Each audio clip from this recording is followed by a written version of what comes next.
Əgər həyata 1-0 öndə başlamaq istəyirsənsə, həmçinin uğurlu olmaq istəyirsənsə, mütləq ki, zamanını doğru idarə etməyi bilməlisən. Salam, mən Sona Çərkəzli, kanalıma xoş gəlmisən. Bu kanalda gəzmək, əyləncə, həmçinin şəxsi inkişaf var. Əgər sən də özünü inkişaf elətdirməyi, çoxlu yerlər görməyi, gəzməyi, vloqlarla əylənmək istəyirsənsə, kanalımı izləyə bilərsən. Abunə olub, bəyənib, şərh yazmağı unutma. Vaxtı düzgün idarə etməyi bilirəm ki, hər yerdə eşitmisən və şəxsi inkişaf deyiləndə birinci ağla həmişə olduğu kimi vaxtı düzgün idarə eləmək gəlir. Əslində vaxtı düzgün idarə etmək istəyirsənsə, birinci olaraq sən məqsədini təyin eləməlisən. Hər yerdə deyirlər ki, səhərlər tez oyan və günə tez başla, onda bütün işlərini çatdıracaqsan. Əlbəttə, bu doğrudur. Hətta mən də bunu sayacağam dediklərimin içində. Amma belə bir şey var ki, əgər sənin məqsədin nədir, bunu bilmirsənsə, səhər saat 5-də oyanıb Instagramda 3 saat, TikTokda 2 saat vaxt keçirəcəksənsə, onda heç oyanmasan, yuxunu haram qatmasan daha yaxşıdır. Ona görə birinci olaraq, ümid edirəm ki, dəftər qələmlərinizi götürmürsünüz, qeydlər aparırsınız. Birinci olaraq yazırsınız ki, məqsədlərimi təyin etmək. Yəni, məqsədlərini təyin etməlisən ki, mən nəyə görə vaxtımı düzgün idarə etmək istəyirəm. Məsələn, tutaq ki, ingilis dilini öyrənmək istəyirəm. Gün ərzində 9-6 sistemdə işləyən biri olaraq vaxt çatdıra bilmirəm. Çünki bilirəm ki, bir çox insan deyəcək ki, vaxtı idarə etməkdən danışırsınız, amma biz saat 9-dan 6-ya qədər işləyirik, daha sonra evə gəlirik, elə yorğun oluruq, yatırıq, heç nəyə vaxt qalmır. Başa düşürəm, çünki mən də 9-6 sistemində, hətta 9, axşam 9-10 sistemində işləyən biri olaraq, hətta indikindən daha produktiv günlərim belə olub. Bunu necə eləmişəm? Birinci məqsədimi təyin etmişəm. Məsələn, ingilis dilini öyrənmək istəyirəm. Hər gün saat 7-də yuxudan durub 8-ə qədər hazırlaşırsınız, tutaq ki, yemək falan yeyirsiniz və 8-də yola düşürsünüz ki, 9-da işə çatasınız. Düzdürmü? Hər gün saat 7-də yox, 7-nin yarısı oyanın. O yarım saatda, demirəm yenə telefona baxan hər hansı bir işinizi görün, yox. O yarım saatda siz, məsələn, ingilis dilinə məşğul ola bilərsiniz. Buna vaxt ayırmaq istəyirsiniz. Gələn dəfə 6-da oyanın. Hər dəfə bunu bir 10 dəqiqə, düzdür, ilk dəfə 1 saat tez oyanmaq olmayacaq. Birinci yarım saat, daha sonra 40 dəqiqə tez, daha sonra 50 dəqiqə tez, daha sonra 1 saat tez oyanaraq vaxtınıza qənaət eləyə bilərsiniz. O 1 saatda da etmək istədiyiniz işi eləyə bilərsiniz. Daha sonra inkişaf eləmək istəyən insanlarda əksər hallarda deyirlər ki, mən yenə deyirəm, 9-da çıxıram, gedirəm işə, 6-da evə gəlirəm, daha doğrusu 6-da işdən çıxıram, axşam olur, heç nəyə vaxt çatdırmıram. Gəlin reallıqla danışaq ki, 9-6 sistemində işləsək belə, biz dayanmadan o saatları işləmirik. Məsələn, 1 saatlıq sənin nahar fasilən varsa, həmin bu 1 saatda yarım saatını yemək yeyəndən sonra yarım saatını hər hansı bir işini ayıra bilərsən. Yadıma düşür ki, 9-6 sistemində işlədiyim vaxtlar konsultasiyalarda götürürdüm. Konsultasiyalar isə 40 dəqiqə, 45 dəqiqə olurdu və konsultasiyaları nahar fasiləsinə salırdım. 15 dəqiqə yeməyimi yeyirdim, qalan 45 dəqiqə isə konsultasiya keçirdim, əlavə gəlirimi oradan yaradırdım. Həmçində vaxtıma qənaət edirdim. Yəni, mən demirdim ki, oyda mənim əlavə iş götürməyə vaxtım yoxdur, elə maaşa qalıram, ancaq 9-6 ya bu işdən çıxmalıyam, işimi qurmalıyam və yaxud da ki, belə olduğu təqdirdə də çatdıra bilmirəm. Yəni, bu artıq bəhanədir, bəhanələrə sığınmamalıyıq. Daha sonra kitab oxumaq istəyirsinizsə, əgər maşınla gedirsinizsə və oxuya bilmirsinizsə, bu zaman podkastlar dinləyə bilərsiniz. Səsli kitablar var, bir neçə proqramlar var, istəyənlər olarsa yazar və həmin o proqramları deyərəm. Aylıq sadəcə 2 dollara, 3 dollara ödəniş edirsiniz və o proqramlarda istədiyiniz bir çox kitab səsli formada səsləndirilib və siz maşın sürürsünüzsə onu dinləyə bilərsiniz yolda. Əlavə olaraq avtobusla, taksi ilə işə gedirsinizsə, bu zaman üzərinizdə kitab götürə bilərsiniz. Mən yadıma düşür ki, sadəcə avtobusda, taksidə oxuduğum kitabları sayanda ildə 50-60 kitab eləyirdi. Bunu vaxt ayırmırdım, hardasa oturum, kitab oxurum. Elə bu gün belə vaxt ayırmıram, hardasa oturum, kitab oxuyum və yaxud da ki, evdə kitab oxuyum və yaxud da yatmamışdan əvvəl 10 dəqiqə kitab oxuyum. Təbii ki, bunlar da vaxt varsa eləmək olur, amma mən onlara vaxt eləyə bilmədiyim hallarda yolda gedəndə mütləq ki, özümlə kitab götürürəm və oxuyuram. Və yaxud da ki, tutaq ki, siz hər hansı bir işinizi görməyə gedirsiniz, məsələn, banka gedirsiniz. Real haldır ki, banka getdiyiniz zaman minimum 10 dəqiqə, 15 dəqiqə, bəzən yarım saat, 1 saat gözləməli oluruq. Belə hallarda vaxtımızı boş-boş keçirmək yerinə üzərimizdə bir kitab götürə bilərik, onu oxuya bilərik. Və yaxud da ki, əgər iOS istifadə edirsinizsə, elə iOS-un özündə podkast var, orada podkastlar var, ödənişli şəkildə dinləyə bilərsiniz. Və yaxud da ki, YouTube-da nə qədər podkastlar var, bunları yükləyə bilərsiniz. Bəhanə eləməyək ki, yolda internetim yoxdur, YouTube-a girməyə yüklüyürsünüz və internetsiz olaraq ona baxa bilərsiniz, dinləyə bilərsiniz. Yəni, əslində, vaxt sadəcə evdə elədiklərimiz deyil, yoldakı olan boş vaxtlarımızı belə biz doldura bilərik. Kitab oxumaqla, podkast dinləməklə və yaxud da ingilis dilində məşğul olursunuzsa, listening eləməklə və yaxud da ki, yarım saatlıq bir boş vaxtınız var, yazı yazmaqla, hər hansı bir işinizi görməklə, öz işinizdən, 9-6 işinizdən əlavə olaraq əlavə bir iş qurmusunuzsa, məsələn, mənim tələbələrim var, sosial media işi ilə məşğuldular. O sosial media mütəxəssisidir, amma 9-dan 6-ya işləyir. Bu zaman o necə çatdırır? Konsultasiyalarını yenə mənim elədiyim kimi nahar fasiləsinə salır, gəlir, axşamlar salır, 6 bazarlara salır və artıq o nə qarantiyasını vermir. 9-6 işindən çıxmır, nə də ki, buradakı işindən də əlavə gəlirini qazanır. Daha sonra vaxt qazanmağın digər bir yolu isə yox deməyi bacarmaqdır. Yox deməyi bacarmaq haqqında danışmayacağam. Bəlkə istək olarsa bu haqda bir video çəkərəm. Çünki yox deməyi bacarmaq həqiqətən də çox uzun danışılası bir mövzudur. Yox deməyi bacarmayanda biz tutaq ki, siz plan qurmusunuz, planer yazmısınız və bu planerdə yazırsınız səhər oyanmaq, falan şey eləmək, idmana getmək, daha sonra işə getmək, konsultasiyaya keçmək və yaxud da kurs almısınızsa kursu oxumaq, baxmaq, bu kimi şeylər. Və bir rəfiqəniz zəng gəlir sizə deyir ki, bu gün gedək kofe şopa işdən sonra. Amma siz planlaşdırmışdınız ki, bu gün işdən sonra gedəcəksiniz və ingilis dili eləyəcəksiniz və yaxud da ki, kurs almısınız, yeni işiniz nə əlaqədir, o kursa baxacaqsınız.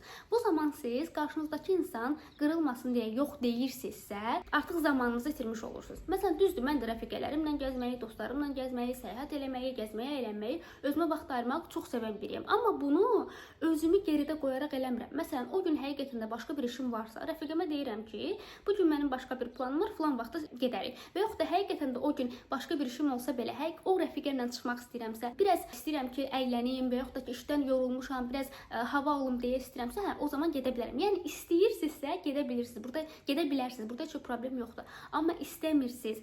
Sırf ayıb olmasın deyə, məni pis bilməsin deyə, məndən küsməsin, qırılmasın deyə hə deyirsinizsə, artıq siz yox deməyi bacarmayan birisiniz və bu zaman yox deməyi bacarmayan biri də heç zaman vaxtına qənaət eləyə bilməyəcək. Və yaxud da ki, iş yoldaşınız gələcək sizdən deyəcək, zəhmət olmasa bunu eləsən, öz işin olduğu halda onu eləyəcəksən, yenə vaxt itirəcəksən. Yəni yox deməyi bacarmaq lazımdır. Bu öz ayrılıqda başqa bir mövzuda çox istəyə olarsa, bu haqqda mütləq ki, video çəkmək istəyərəm. Əlavə olaraq mütləq plan yeriniz olsun. Təbii ki, bəzi insanlar var ki, dəftər qələmdə yazmağı sevmir. Bu zaman telefonunuzun not yerində və yaxud da ki, bəzi proqramlar var ki, o proqramlardan istifadə edərək siz notlar tuta bilərsiniz. Mən dəftər qələm sevirəm və artıq illərdir ki, mənim planerlərim var. Səhər dururam, məsələn yazıram, səhər rutini, daha sonra yürüyüş, məşq, bunları ən xırda şeylərə qədər yazıram və bunları gördükdə insan gözü görəndə bunu etmək istəyir və adicə yarım saat yuxudan belə tez oyanıb onu etmək istəyirəm. Məsələn, bu gün mənim başqa işim var. Yuxudan 1 saat tez oyandım ki, oradakı işlərimi mütləq görüm, ondan sonra gedib işlərimi görüm. Əgər ki, bütün günü evdə olacağamsa, yəni işlərim evdəndirsə, məsələn, yuxuma haram qatmıram. Əgər yorğunamsa təbii ki, yorğunamsa yuxuma haram qatmıram. Yatıram və dururam, sonra işlərimi görürəm. Əgər yox, bu gün başqa işlərim varsa, çölə çıxacağamsa, yenə yatıb gedib işlərimi görəndən sonra axşam qaydında eləyərəm demirəm. Çünki mən özümü tanıyıram, axşam qaydında çox vaxt eləmirəm. Ona görə səhər. Amma siz elə deyilsinizsə, siz məsələn səhərlər bunu bilmirsinizsə, səhər işlərinizi görüb axşama digər işləri sala bilərsiniz. Yəni sözümün canı odur ki, mütləq ki, planlarınız olsun. Hər şeyi oraya yazın. Adi insan ora tik qoyduqca belə özünü daha yaxşı hiss edir, daha motivasiyalı, daha disiplinli hiss edir və ardıcıl getmiş olur. Daha sonra etdiyimiz işlərdə zinciri qırmamaq lazımdır. Çünki zinciri qırmayanda insanın beynində neyronlar var ki, 21 gündə 2-3 həftədə yaranır bu neyronlar. Məsələn, siz deyirsiniz ki, mən ingilis dilini öyrənmək istəyirəm. İngilis dilini öyrənmək üçün 9-6 iş sistemində işləyirəm, 1 saat vaxt ayırmalıyam. Hər gün saat 7-də oyanıramsa saat 6-da oyanıram. Düzdürmü?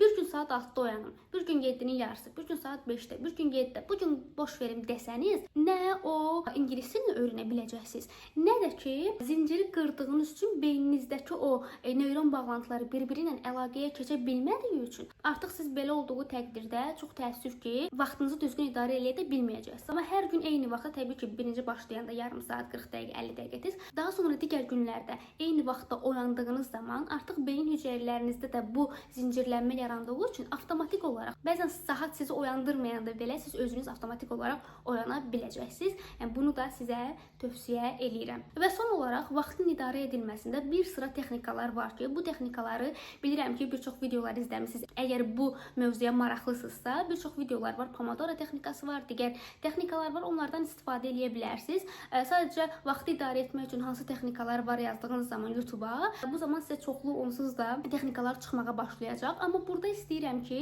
mən özümün idarə etdiyi texnikadan danışım. Düzdür, belə bir texnika varmı bilmirəm, amma düşünürəm ki, sizin üçün də faydalı olar. Birinci istifadə etdiyim Pomodoro texnikası idi. Pomodoro texnikası belədir ki, 25 dəqiqə oxuyursan, 5 dəqiqə ara verirsən. 25 dəqiqə oxuyursan, 5 dəqiqə ara verirsən. Bunu 4 dəfə təkrarlayırsan, daha sonra yarım saat ara verirsən. Abituriyent vaxtlarımda, daha sonra universitetə hazırlaşanda, bakalavr vaxtı, imtahanlarımı verəndə bundan istifadə edirdim. Ancaq mən bunu necə istifadə edirdim? eləyirdim? 1 saat oxuyurdum, yarım saat fasilə verirdim. 1 saat oxuyurdum, yarım saat fasilə verirdim. 2 saat 2 dəfə belə eləyirdim. Ondan sonra 1 saat 2 saat fasilə verirdim. Bu fasilədə daha çox yatmağa çalışırdım. Nəyisə öyrənmək istəyəndə idi bu. Çünki fikirləşirdim ki, öyrəndiklərim yatdığım zaman və bu əslində elmi olaraq da təsdiq olunmuş bir şeydir. Öyrənib yatdığımız zaman öyrəndiklərimiz daha yaxşı yadımızda qalır və mən bunu eləyirdim və bu bilmirəm belə bir texnika varmı? Yəni 1 saat oxuyub yarım saat ara vermək, 1 saat oxuyub yarım saat ara vermək. Ondan sonra isə 1 saat 2 saatlıq müddətdə ara verirdim və bu arada da çalışırdım, yatırdım. Çünki həmin o arada yenə daxil olanda, hər hansı bir şeyə baxanda, Instagramda, TikTokda gəzişəndə bu zaman artıq beynimiz başqa şeylərlə yüklənir. Öyrəndiklərimiz də artıq getməyə başlayır ki, bu vaxtlıqlarımıza yer açılsın. Buna görə tövsiyə edirəm ki, əgər öyrənirsinizsə, sizə hansı rahat texnika varsa ondan istifadə edəsiniz. Yoxsa hər kəs Pomodoro texnikası deyir və yaxud da ki,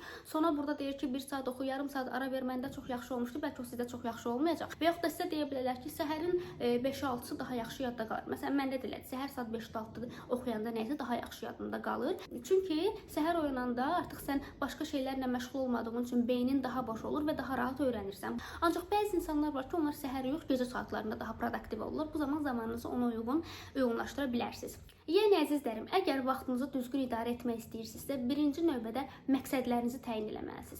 Daha sonra yuxudan tez oyanmağı özünüzə prioritet olaraq seçməlisiniz. Hər gün saat 7-də oyanırsınızsa, bir gün 7-nin yarısı, daha sonra 7-yə işləmiş, daha sonra isə saat 6-da oyana bilərsiniz. Bunu yavaş-yavaş eləmək olar. Daha sonra zənciri qırmamağa çalışın. Həmişə planneriniz olsun. Planner olduğu zaman, insan ora tik atdığı zaman daha yaxşı, daha motivasiyalı, daha disiplinli hiss edir özünü.